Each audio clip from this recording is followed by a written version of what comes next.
Nurse, ನಾನು ಅಷ್ಟೊತ್ತಿಂದ ಕೇಳ್ತಾ ಇದ್ದೀನಿ, ನೀವೇನೋ ತುಂಬ ಯೋಚನೆ ಮಾಡ್ತಿದ್ದೀರಾ. ಅದರ ಅರ್ಥ ನೀವು ಮಗು ಬಗ್ಗೆ ಏನಾದರೂ ಹೇಳೋದಿತ್ತು ಅಂತನಾ? ದೇವ್ರೆ, ನಾನು ಹೇಗೆ ಹೇಳಲಿ ಆ ಮಗು ಸೇವಂತಿದು ಅಂತ?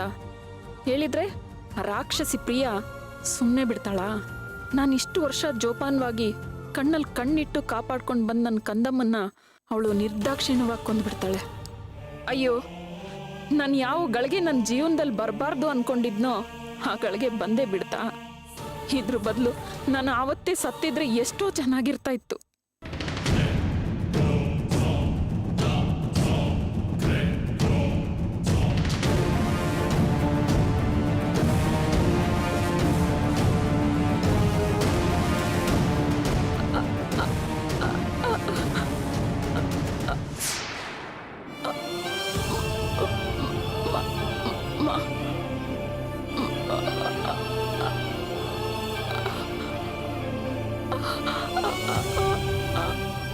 ಓ, ನಿಮ್ಮ ಮಗು ಬಗ್ಗೆ ಕೇಳ್ತಾ ಇದ್ದೀರಾ?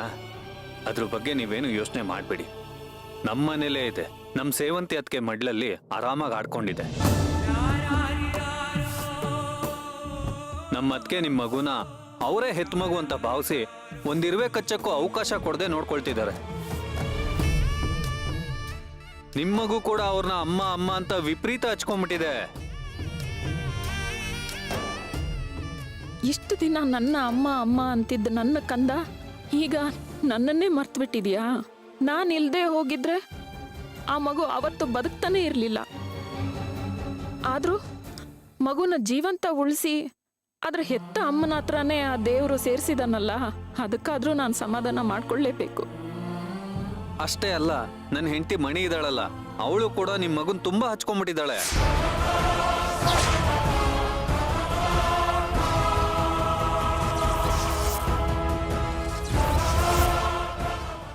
ಒಟ್ನಲ್ಲಿ ನಿಮ್ಮ ಮಗುಗೆ ನಮ್ಮ ಮನೇಲಿ ಇಬ್ಬಿಬ್ರು ತಾಯಂದ್ರು. ಅಯ್ಯೋ ದೇವ್ರೆ, ಇದೇನ್ ಕೇಳ್ಗಾಲ ಬಂತಪ್ಪ. ಈಗ ತಾನೇ ಮಗು ಅವ್ರ ಅಮ್ಮನ ಜೊತೆ ಸುರಕ್ಷಿತವಾಗಿದೆಯಲ್ಲ ಅನ್ನೋ ಖುಷಿಲಿ ಆ ಮಗು ಸಾವು ಬಯಸ್ತಾ ಇರೋ ಆ ರಾಕ್ಷಸಿನೂ ಅದೇ ಮನೇಲಿ ಇದ್ದಾಳೆ ಅನ್ನೋದು ನನ್ನ ತಲೆಗೆ ಹೊಳಿಲೇ ಇಲ್ವಲ್ಲ. ಅವಳಿಗೇನಾದ್ರೂ ಆ ಮಗು ಸೇವಂತಿದೆ ಅಂತ ಗೊತ್ತಾಗ್ಬಿಟ್ರೆ ಖಂಡಿತ ಅದನ್ನ ಜೀವ ಸಹಿತ ಉಳಿಸೋದಿಲ್ಲ. ಇನ್ನು ನನ್ನ ಪ್ರಾಣ ಹೋದ್ರೂ ಆ ಮಗು ರಹಸ್ಯ ಯಾರಿಗೂ ಹೇಳಲ್ಲ. ನನ್ನನ್ನು ಹೊಡೆದು ಬಡ್ದು ಚಿತ್ರಹಿಂಸೆ ಕೊಡ್ಲಿ, ನಾನು ಮಾತ್ರ ಸತ್ಯ ಬಾಯ್ ಬಿಡೋಲ್ಲ. ಪ್ಲೀಸ್, ನೀವು ಈ ರೀತಿ ಸಂಕಟ ಪಡಬೇಡಿ. ಮಗು ಬಗ್ಗೆ ಯೋಚನೆ ಬಿಟ್ಟು ನಿಮ್ಮ ಆರೋಗ್ಯ ನೋಡ್ಕೊಳ್ಳಿ. ನೀವು ಬೇಗ ಹುಷಾರಾಗಬೇಕು. ನಮ್ಮ ಅತ್ತಿಗೆ ಮಗು ಎಲ್ಲಿದೆ ಅನ್ನೋದನ್ನ ನಾನು ತಿಳ್ಕೋಬೇಕು.